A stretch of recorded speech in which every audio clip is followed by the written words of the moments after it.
다 찾으신 줄 믿고 다 같이 봉독하겠습니다. 여호와께서 모세에게 이르시되 이 백성이 어느 때까지 나를 멸시하겠느냐? 내가 그들 중에 많은 이적을 행하였으나 어느 때까지 나를 믿지 않겠느냐?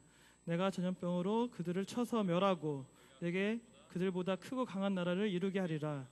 모세가 여호와께 여짜오되 애굽인 중에서 주의 능력으로 이 백성을 인도하여 내셨거늘 그리하시면 그들이 듣고 이 땅 거주민에게 전하리이다. 주 여호와께서 이 백성 중에 계심을 그들도 들었으니 곧 주 여호와께서 대면하여 보이시고 주의 구름이 그들 위에서 섰으며 주께서 낮에는 구름 기둥 가운데에서 밤에는 불 기둥 가운데에서 그들 앞에 행하시는 것이니이다. 이제 주께서 이 백성을 하나같이 죽이시면 주의 명성을 들은 여러 나라가 말하여 이르기를 여호와가 이 백성에게 주기로 맹세한 땅에 인도할 능력이 없었으므로 광야에서 죽였다 하리이다. 이제 구하옵나니 이미 말씀하신 대로 주의 큰 권능을 나타내옵소서. 이르시기를 여호와는 노하기를 더디하시고 인자가 형벌 받을 자는 결단코 사하지 아니하시고 아버지의 죄악을 자식에게 갚아 3, 4대까지 이르게 하리라 하셨나이다. 구하옵나니 주의 인자의 강대하심이 따라 이 백성이 죄악을 사하시되 애굽에서부터 지금까지 이 백성을 사하신 것 같이 사하시옵소서. 아멘. 아멘. 오늘 민수기 14장 11절에서 19절까지의 말씀을 같이 한번 묵상해 보겠습니다. 광야에서 이스라엘 백성들이 하나님 앞에 불평하고 원망하고 그래서 하나님께서 늘 이 백성들의 어떤 불평과 원망 때문에 나무라시고 꾸짖으셨는데 근데 그런 뭐라 그럴까 크고 작은 여러 가지 자잘한 이런 사건들 말고 하나님의 마음을 결정적으로 정말 상하게 한 두 가지 사건이 있었어요. 그래서 하나님께서 그때 내가 이 민족을 다 죽이고 모세의 씨에서 자녀들을 받아서 새 민족을 이루어야 되겠다. 뭐 노아의 홍수 때 그랬잖아요. 다 죽이고 노아의 씨로부터 새 민족을 이루어서 노아의 아들 셈과 함과 야벳이 오늘날의 민족의 뭐 조상이 되었다 이렇게 설명을 합니다만 그런 것처럼 모세를 통해서 새로 민족을 만들겠다 이렇게 말씀하신 두 번 있는데 오늘 우리가 읽는 이 본문의 말씀이 바로 그 장면이에요. 가데스 바네아의 반역이다. 보통은 이렇게 이름을 붙입니다. 가데스 바네아에서 무엇을 했냐면 정탐꾼을 보냈죠. 요단 동편에서 가나안 땅에 정탐꾼을 보냈어요. 그래서 두오모 성당 가면 벽화가 이렇게 쭉 있는데 그 중에 하나 보면 두 사람이 장대에다가 큰 포도송 이렇게 어깨에 짊어지고 오는 게 이게 가나안 정탐 사건을 거기다 이렇게 부조로 해놨죠. 그래서 그렇게 풍성한 과일들과 기름진 땅을 확인하고 왔는데 가나안 정탐을 하고 돌아온 사람들 중에 10명은 그렇게 풍성한 과일과 아름다운 것을 갖고 있음에도 불구하고 뭐라고 그 땅을 평했는가 하면 그 땅 거민을 삼키는 땅이라고 평가합니다. 악평을 하죠. 그래서 그 땅에는 거인이 거주하고 있고 성벽은 높고 우리가 그 땅에 들어갈 수가 없다 이렇게 평가를 합니다. 그러면서 우리 스스로 보기에도 메뚜기 같으니 그들 보기에도 그와 같을 것이다 이렇게 표현하죠. 자기 자신을 이제 메뚜기라고 생각하는 거죠. 메뚜기 정신이죠. 자기 자신을 그렇게 평가하는. 그래서 뭐 이런 성경의 표현을 가지고 뭐 심리학에서는 자존감이 낮은 사람을 이런 메뚜기 마인드로 살아간다 뭐 이렇게 표현하기도 합니다. 많은 사람들이 자기 자신을 이렇게 낮게 평가하는 거예요. 근데 우리가 이 세상 속에서 세상을 바라보면 세상은 너무 높고 견고하고 특히 청년의 때에는 여러분들이 청년의 때에 진입하기 전에 이 세상이 다 완성돼 있잖아요. 완성됐다기보다는 벌써 먼저 앞에서 태어난 사람들이 많은 것들을 만들어 놓았단 말이에요. 그러니까 여러분들이 들어가려고 그러면 뭐가 있어요? 진입장벽이 있어요. 반드시 여러분에게 진입장벽. 어느 누구도 여러분들이 무엇을 할 수 있도록 여러분이 대학 교수가 되도록 이렇게 문을 열어놓고 기다리고 있고 여러분이 강사할 수 있도록 문을 열어놓고 있고 여러분이 뭐 또 대학 합격할 수 있도록 문을 열어놓고 어서 오너라 내가 너를 10년간 기다렸다 20년간 이런 데 아무도 없어요 여러분. 오히려 반대죠. 지금도 충분하니 너는 그만해라. 너는 오지 마라. 너는 됐다. 이렇게 해서 자꾸 잘라내고 탈락시키고 이렇게 하려고 그러죠. 이것이 세상이 갖고 있는 진입장벽이에요. 어딜 가도 마찬가지예요. 어디에도 그런 진입장벽이 있어요. 근데 그걸 보면서 좌절하면서 나는 메뚜기네. 성은 높고 저 안에는 젖과 꿀이 흐르는 땅이 있지만 그러나 저기는 거인이 있고 다들 위대해 보이고 다들 똑똑하고 다들 능력이 있어 보이는데 나는 못 들어가겠구나. 이렇게 하면 못 살죠. 어떻게 인생을 살아요? 영원히 가나안 땅 못 들어가요. 그런데 이스라엘 백성 중에 10명의 정탐꾼이 그와 같은 메뚜기 마인드를 가지고 있었단 말이죠. 너무 안타깝죠? 그래서 그렇게 보고를 합니다. 보고를 했더니 백성들이 두 종류의 보고를 들었잖아요. 10명은 메뚜기 마인드로 보고를 했고 여호수아와 갈렙 두 사람은 아니다. 우리가 능히 들어갈 수 있다. 그 땅을 하나님께서 이미 우리에게 주셨다. 우리 손에 붙이셨다. 그러니까 우리가 들어가기만 하면 된다. 하나님께서 말씀하신 대로 그 땅이 젖과 꿀이 흐르는 땅이 맞더라. 이렇게 보고를 합니다. 자, 이 두 가지 보고 앞에서 백성들이 무엇을 선택했을까요? 제가 앞에 하나님의 진노를 초래한 두 가지 사건 얘기하면서 한 가지밖에 얘기 안 했죠. 다른 하나는 금송아지 사건입니다. 금송아지 사건은 다 아니까 너무 한 가지밖에 얘기를 안 하네 이렇게 생각이 되네요. 제가 2부 예배 때 이랬으면 당황해가지고 막 식은땀이 났을 텐데 그래도 청년 예배라 이런 실수는 여러분이 용서해 주실 줄 믿고 하나는 금송아지 사건, 하나는 가데스 바네아의 반역 사건 이렇게 됩니다. 두 가지 사건 갑자기 생각이 났습니다. 어쨌든 이스라엘 백성이 이 두 가지 정탐복을 듣고 선택을 해야 됩니다. 선택해야 되는데 오늘 14장 1절의 말씀을 보면 그들은 10명의 정탐꾼이 보고한 것을 선택합니다. 여러분이 민주주의가 가장 좋은 인류가 개발한 가장 좋은 제도라고 생각하지만 여러분들이 조금만 사회과학이나 정치에 대해서 공부를 해보면 민주주의라고 하는 것은 최악을 막기 위한 차선책이지 절대로 최선의 제도가 아니라는 것을 여러분이 알게 됩니다. 요즘 한국에서 그 유행하고 있는 책 중에 넓고 얕은 지식이라고 하는 책이 있어요. 앞에 뭐가 또 붙었는데 제가 다 외울 수는 없어요. 책 제목이 길어요. 쭉 나가다 넓고 얕은 지식이라고 하는 이런 책이 있습니다. 여러분들이 교양을 위해서 읽어볼 만한 인문 도서가 아주 쉽게 되어 있는데 거기에 민주주의에 대해서 이렇게 설명하고 있죠. 민주주의가 최선의 제도는 아니다. 10명이 보고 있다고 해서 민주주의 다수결로 해결합시다. 신앙은 다수결로 해결하는 게 아니에요. 성경에 쭉 그려놓은 거 보면 하나님의 뜻을 분별한 한 사람을 따라가야 살지 다수결에 따라서 민주주의 원칙으로 하다가는 다 망해 버리는 것이죠.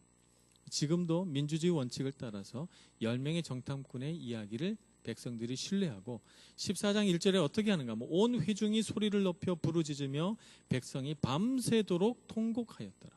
밤새도록 울었대요. 지금 무슨 일이 일어났습니까? 아무 일도 안 일어났어요. 전쟁이 난 것도 아니고 외적이 침입해 오는 것도 아니고 역병이 도는 것도 아니고 먹을 것이 떨어진 것도 아니고 자녀가 죽은 것도 아니고 아무것도 없어요. 가나안 땅 정탐하고 왔을 뿐인데 밤새도록 통곡했다는 거예요. 이들의 통곡과 슬픔과 상실감이 어디서 오는 걸까요? 가나안 땅에 못 들어가겠구나. 하나님은 한 번도 가나안 땅에 못 들어간다고 말씀하신 적이 없는데 그들이 굳이 우겨가지고 정탐을 해봐야 되겠다고 해서 정탐하고 갔다 왔더니 가나안 땅에 못 들어가겠다고 상실감에 사로잡혀서 밤새도록 운 것이죠. 그러면서 이렇게 말합니다. 2절 이스라엘 자손이 다 모세와 아론을 원망하며 온 회중이 그들에게 이르되 우리가 애굽 땅에서 죽었거나 이 광야에서 죽었으면 좋았을 것을 이렇게 말했다는 거예요. 참말이 아니죠. 참말이 아니에요. 애굽 땅에서 죽겠다고 그래서 하나님께서 구원하신 거 아니에요. 우리가 죽을 것 같아요 여기서. 그러니까 이 말은 뭐냐면 여기서 죽긴 싫어요. 그래서 애굽 땅에서 구원했는데 애굽 땅에서 죽었으면 더 좋았을 것을 이렇게 말하는 거예요. 지금 무슨 큰 참변이 일어난 것도 아닌데 말이죠. 애굽 땅에서 죽었으면 더 좋았겠다. 광야에서 죽었으면 좋았겠다. 그러면서 애굽으로 돌아가는 것이 낫지 아니하랴. 그리고 4절에 말하기를 이에서로 말하되 우리가 한 지휘관을 세우고 애굽으로 돌아가자. 이것이 바로 가데스 바네아의 반역입니다. 모세와 아론을 제쳐놓고 다른 지도자를 세우고 애굽 땅으로 돌아가자라고 하는 거예요. 아마 애굽 바로 왕이 굉장히 좋아했을 거예요. 돌아갔으면 야, 무임금 노동력을 내가 이렇게 60만 명을 획득할 수 있다니 피라미드를 하나 더 짓자 뭐 이렇게 됐을 것 같아요. 그래서 이 애굽 땅으로 돌아가자 하니 백성들의 어떤 반역을 하나님께서 굉장히 고통스러워 하십니다. 그 순간 여호수아 갈렙 이 두 명의 정탐꾼이 옷을 찢고 백성의 무리 가운데로 뛰어들어서 부르짖습니다. 여호와를 거역하지 말라. 여호와를 거역하지 말라. 너희는 두려워하지 말라. 그들은 우리의 먹이라. 그들의 보호자는 그들에게서 떠났고 여호와는 우리와 함께 하시느니라. 그들을 두려워하지 말라. 사람의 마음 가운데 특별히 어떤 일이 벌어지지 않아도 두려움만 가지고도 사람이 이렇게 굉장한 고통과 밤새도록 울 수 있는 능력을 발휘할 수 있습니다. 두려움만 가지고도요. 두려움과 상실감 때문에 말입니다. 그러나 여호수아와 갈렙은 백성들의 그와 같은 태도를 보면서 옷을 찢어요. 이것이 하나님 앞에 큰 죄고 하나님 앞에서 반역한 것과 다름없다는 것을 그들이 영적인 직감으로 그들은 안 것이죠. 옷을 찢고 그들 앞에 뛰어들어서 여호와를 거역하지 말라 이렇게 부르짖습니다. 그리고 나서 모세와 아론은 백성들 앞에 무릎을 꿇어요. 제발 그렇게 하지 말라고 무릎을 꿇어요. 백성들이 살기가 등등해가지고요. 우리가 이렇게 들어가지도 못할 땅으로 우리를 인도했다. 그래서 돌로 치려고 해요. 모세와 아론을. 정말 죽을 뻔한 위험을 간신히 넘겨나는 것은 하나님께서 갑자기 회막 가운데 이렇게 구름을 타고 쫙 나타나시니까 백성들이 놀라서 돌을 들어서 치려고 하다가 하나님께서 구름 기둥으로 나타나시니까 깜짝 놀라서 돌을 내려놓고 머무르게 됩니다. 그때 하나님께서 내가 이들을 다 죽이고 오늘 본문의 말씀 11절이 그 맥락에서 나타나는 것입니다. 내가 다 죽이고 전염병으로 다 죽이고 모세 너로부터 새로운 민족을 만들겠다 이렇게 선언하시는 것입니다.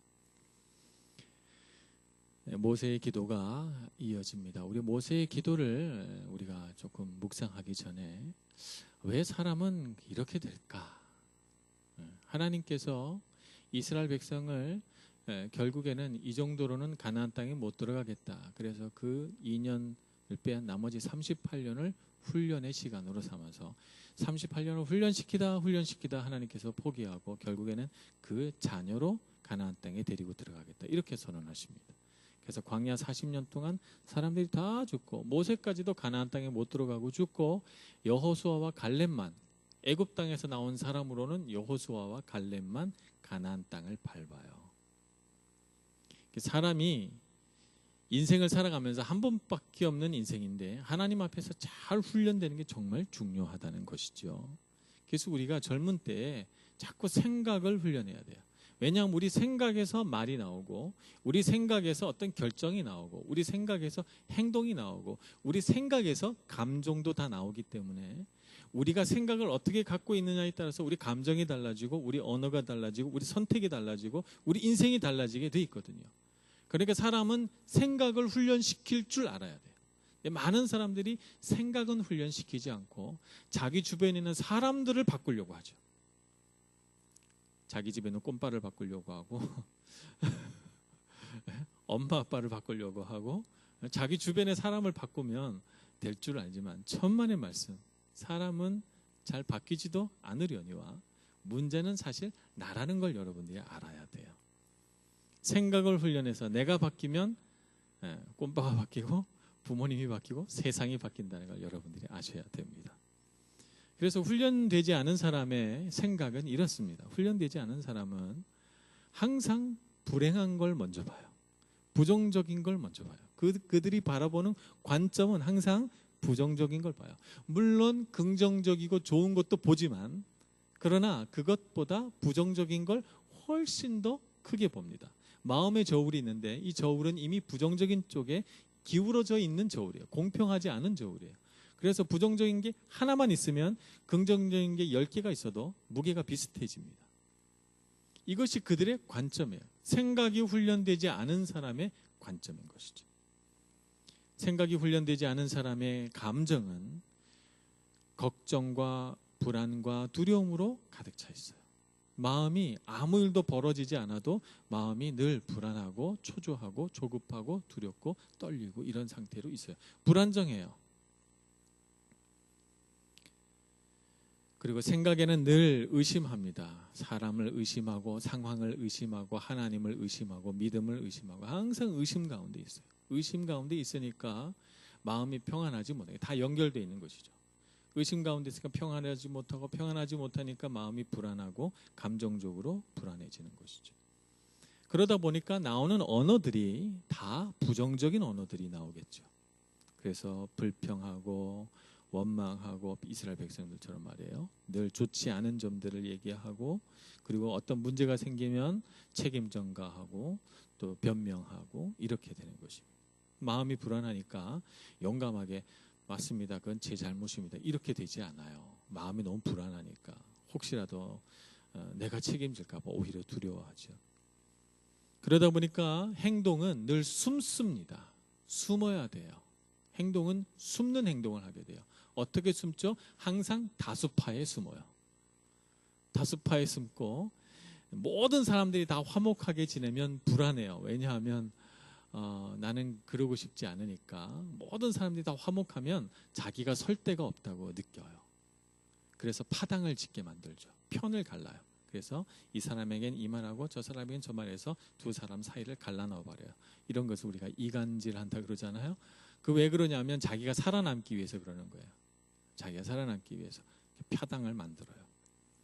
사람들을 선동하고 그리고 정상적인 사람이 할 수 없는 특별한 행동을 하게 돼요. 이것이 다 생각이 훈련되지 않았기 때문에 그렇습니다. 두렵기 때문에 메뚜기 마인드를 가지고 살아가기 때문에 자기가 자기 스스로 설 수가 없어요. 그러니까 늘 초조하고 불안하고. 여러분 이런 마인드를 가지고 있는 사람이 있다고 칩시다. 이런 사람이 복을 받겠어요? 이런 사람이 성공하겠어요? 이런 사람이 세상에서 잘 될 수 있을 거라고 생각합니까? 안 되잖아요. 아니잖아요. 그러니까 우리는 어떤 사람이 돼야 돼요? 우리가 잘 되는 사람이 되는 길은 하나님 앞에서 생각이 훈련된 사람이 되는 거예요. 그러면 안 되는 일도 풀리게 돼 있습니다. 어떤 사람이 생각이 훈련된 사람인가? 이 사람은 기대감을 가지고 바라봅니다. 무슨 일을 바라보든 그의 관점은 기대감을 갖는 거예요. 하나님이 또 나에게 어떤 놀랍고 신비한 일을 일으키실까 기대된다. 나이 20대도 정말 다이나믹했는데 나이 30대는 어떨까 이렇게 생각하고 나이 40대는 얼마나 멋질까 이런 기대감을 가지고 미래를 바라봅니다. 하나님께서 지금도 충분히 나에게 좋은 것들을 주셨는데 하나님께서 앞으로 나에게 어떤 좋은 것들을 주실까? 하나님께서 올해 이런 말씀으로 나에게 약속하셨는데 그건 도대체 뭘까? 이런 생각을 하면서 기대감과 하나님의 약속에 대한 어떤 소망, 기다림 이런 것들을 갖고 있어요. 그가 바라보는 관점은 거기에 있죠. 감정은 발바닥으로 땅을 밟으며 살아가는 거예요. 확인한다는 거죠. 감정은 하나님이 하시는 일들을 확인하면서 거기서 느끼는 평안함과 확신이 그의 감정의 바탕이에요. 물론 걸어가면서 불안할 때도 있고 때로는 두려움이 엄습해 올 때도 있지만 그럴 때마다 하나님께서 약속하신 땅 가나안 땅을 발바닥으로 밟아서 확인해 보면서 그렇지 하나님이 주신다고 하셨지 확신 가운데 거하고 그리고 주님께서 주시는 평안과 기쁨이 있어서 재빨리 자신의 감정을 바꾸어 내지요. 불안과 두려움에서 벗어납니다. 그의 생각은 감사예요. 많은 부분이 감사해요. 의심하고 두려워하기보다는 그의 많은 생각은 하나님의 법을 말씀을 즐거워하고 하나님께서 지금까지 베풀어 주신 것들을 이렇게 기억하면서 참 감사하다. 하나님의 은혜가 얼마나 큰가 이렇게 생각합니다. 어떻게 하면 하나님의 말씀을 따라 살 수 있을까? 내가 지금 순종해야 될 건 무엇일까? 이런 것들을 늘 생각합니다. 그래서 그의 생각은 항상 올바르고 긍정적이고 좋은 것에 가 있어요.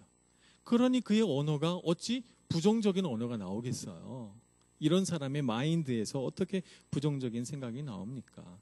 그래서 그는 마음이 괴로울 때는 침묵하고 마음이 즐거울 때는 모두가 하나 되게 하는 말을 해요.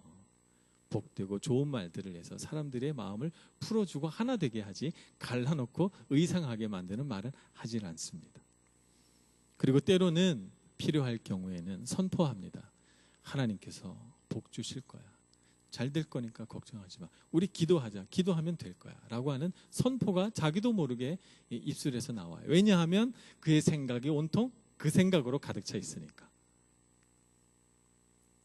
그래서 그가 하는 행동은 하나님께서 하신 일들을 드러내고 자랑하고 승리를 맛보는 성취감을 갖고 이 땅을 밟으며 정복하는 일들을 하게 됩니다. 이것이 생각이 훈련된 사람이에요. 여러분, 이 두 종류의 사람을 놓고 여러분 그 두 종류의 사람이 여러분 앞에 서 있다면 어떤 사람과 친해지고 싶을 것 같아요? 생각이 훈련된 사람이지 절대 훈련되지 않은 사람과 여러분 친구하고 싶지 않을 것 같아요. 여러분, 생각이 훈련된 사람이 되시길 축복합니다.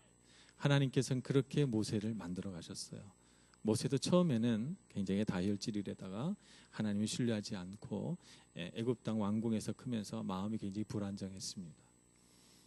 그래서 그가 왕궁에서 쫓겨나서 광야로 들어가서 40년을 그곳에서 하나님을 만나며 양떼를 치며 훈련받는 동안 그의 내면은 깊어지고 하나님 안에서 잘 훈련되어서 그는 마침내 민족을 이끌어내는 위대한 지도자가 됐고, 다혈질이었는데도 불구하고 온 땅 지면에 모세보다 더 온유한 사람이 없었다고 성경이 평가하게 됩니다. 우리도 그런 사람이 될 수 있을 줄로 믿습니다. 오늘 이 땅을 우리가 걸어갑니다. 사실은 이 땅이 광야예요. 광야입니다. 여러분은 아무것도 가진 것이 없어요. 다 남의 거예요. 여러분 다 송금 받아가지고 다 남의 거 갖고 먹고 입고 자고 하잖아요. 훈련의 때라는 거죠. 얼마나 멋진 훈련의 때예요. 내가 편안하게 훈련시킬 수 있는 완벽한 조건 안에 여러분들이 있습니다. 여러분 이 훈련의 때를 누리시기를 바랍니다. 목이 마르다고 배고프다고 불평하기 전에 내가 목마를 때 마시게 해주시고 내가 배고플 때 먹여주셨던 하나님의 은혜를 생각하면서 주님 이 순간 내가 무엇을 배워야 할까요? 라고 하나님 앞에 질문하면서 멋진 하나님의 사람으로 훈련돼 가시기를 축복합니다. 모세는 그런 훈련된 사람이었기 때문에 하나님께서 전염병으로 다 멸하고 내가 너에게서 한 민족을 다시 이루겠다 말씀하셨을 때 하나님 앞에 꿇어 엎드려서 너무너무 담대하게 기도합니다. 하나님께 기도하기를 15절 말씀에 이렇게 기도합니다. 이제 주께서 이 백성을 하나같이 죽이시면 주의 명성을 들은 여러 나라가 말하여 이르기를 여호와가 이 백성에게 주기로 맹세한 땅에 인도할 능력이 없으므로 광야에서 죽였다 하리이다. 나는 무서워서 하나님 앞에 이렇게 기도를 못할 텐데 모세는 하나님 앞에 지금 강력하게 탄원하는 거예요. 중보자로 서서 하나님 이제 이 백성을 죽이시면 하나님의 이름이 어떻게 되겠습니까? 가나안 땅에 인도할 능력이 없어서 광야에서 죽였다 이렇게 말하지 않겠습니까? 그러니 하나님 그렇게 하지 마옵소서. 그러면서 하나님께서 하신 약속들을 이야기하기 시작합니다. 하나님께서 약속하시기를 용서하신다고 하지 않았습니까? 권능을 나타낸다고 하지 않았습니까? 그러니 이 백성을 용서하시고 가나안 땅에 들어가게 하옵소서. 이렇게 하나님 앞에 강력하게 중보기도 합니다. 이스라엘 백성은 모세 때문에 목숨 건진 거예요. 오늘 본문의 말씀을 딱 지나서 20절 말씀 이렇게 하나님께서 말씀하십니다. 여호와께서 이르시되 내가 내 말대로 사하노라. 모세가 기도한 것을 듣고 하나님께서 즉시로 이스라엘 백성들을 용서하십니다. 가데스 바네아의 반역 사건은 이렇게 모세의 중보 기도로 용서받게 되죠.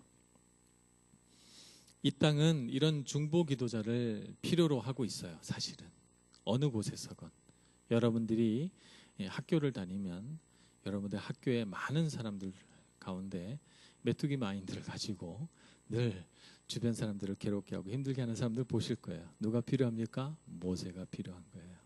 중보자가 필요한 거예요.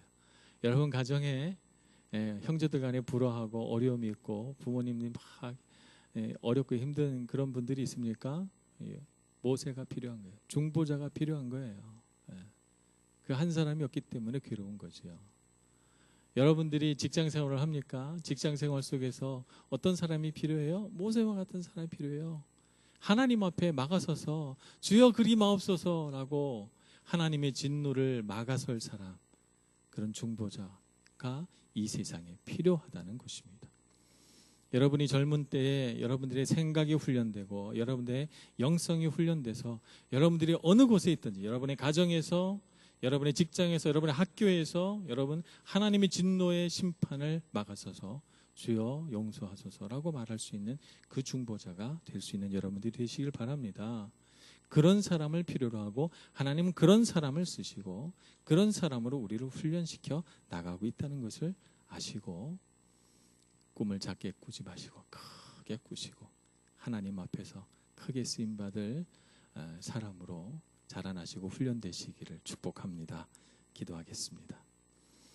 하나님, 저희들을 이 메마른 광야에서 잊지 않으시고 우리에게 필요한 것을 허락하실 뿐만 아니라 우리로 하여금 하나님의 말씀 안에서 훈련받게 주시니 감사합니다. 이렇게 훈련됨으로 저희들이 더 성숙해지고 이 훈련됨으로 인해 우리가 더 강해지고 용감해지고 지혜로워지고 능숙해지고 하나님 앞에서 담대한 중보자가 되어 성장해 가는 것을 압니다. 저희들을 사용하여 주시옵소서. 우리를 인도하여 주시옵소서. 우리로 하여금 하나님의 능력 앞에 서게 하여 주옵소서. 예수님의 이름으로 기도합니다. 아멘.